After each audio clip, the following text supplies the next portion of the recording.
ஜெய் வாராகி, என் அன்பு குழந்தையே, உனக்கு ஒன்றை சொல்லவா? சில இடங்களில் நீ தேவையில்லாமல் பேசி மாட்டிக்கொள்கிறாய். நீ நினைக்கலாம், நான் எங்குமே தேவையில்லாமல் பேசவே இல்லையே என்று. உனக்கு தெரியாது ஒரு இடத்தில் என்ன நடக்கப் போகிறது என்று.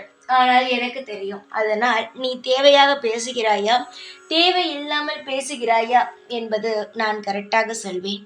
தங்கமே, உன்னுடைய வாழ்க்கையில் சில இடங்கள் உன்னை எப்பொழுதுமே மட்டம் தட்டி கொண்டே இருப்பார்கள். அந்த இடத்தில் பேசவே கூடாது. நீ என்ன தெரியுமா நினைக்கிறாய்? அந்த இடத்தில் தான் பேசுகிறாய். அவர்கள் திரும்ப திரும்ப கஷ்டப்படுத்துகிறார்கள். நீ எல்லாம் எதற்கு பேசுகிறாய்? நீ எல்லாம் எதற்காக எங்களுக்கு அறிவுரை சொல்கிறாய்?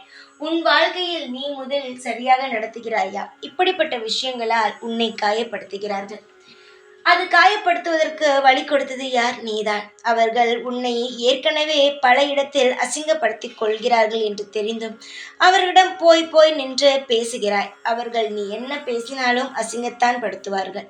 அவர்களுக்கு என்னமோ கடவுள் என்று நினைப்பு. வாழ்க்கையானது இப்படியே இருந்துவிடும், இப்படியே இருக்கும், உன்னுடைய வாழ்க்கை இப்படியே இருக்கும், அவர்கள் வாழ்க்கை இன்னும் மென்மேலும் வளரும், இப்படிப்பட்ட எண்ணங்களுடன் இருக்கிறார்கள். வாழ்க்கையை ஒரு நிலையாக யாராலும் நிர்ணயிக்க முடியாது. வாழ்க்கையானது மாறிக்கொண்டே இருக்கும். இன்று கீழே இருப்பவன் நாள் மேலே இருக்கலாம், நாளை மேலே இருப்பவன் கீழேயும் இறங்கலாம். இப்படி மாறிக்கொண்டிருக்கும் இவ்வுலகத்தில் இவ்வளவு கர்வமும் இவ்வளவு அகந்தையும் இருக்கிறது. இப்படிப்பட்ட குணம் இருப்பவர்களிடம் நீ பேசாமல் ஒதுங்கி இருப்பதே மிகவும் சிறந்தது.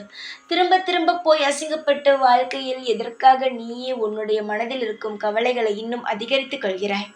ஏற்கனவே அதிகமான கவலைகள், இன்னும் இந்த கவலைகள்லாம் வேறையா? வேண்டாம். உனக்கு யார் நிம்மதிகரமாக பேசுகிறார்களோ அவர்களிடம் மட்டுமே பேசு. கஷ்டத்தை தரும்படி பேசினால் அவர்களிடமிருந்து ஒதுங்கிவிட.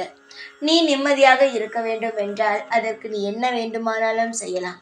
தவறான பாதையில் போகக்கூடாதே தவிர மற்றபடி யார் உன்னை கஷ்டப்படுத்துகிறார்களோ அவர்களிடமிருந்து நீ தாராளமாகவே ஒதுங்கி இருக்கலாம். இந்த வாராகி இருக்கிறேன் ஒவ்வொரு நாளும் உன்னை நிம்மதிகரமாக வாழ வைக்க. ஜெய் வாராகி.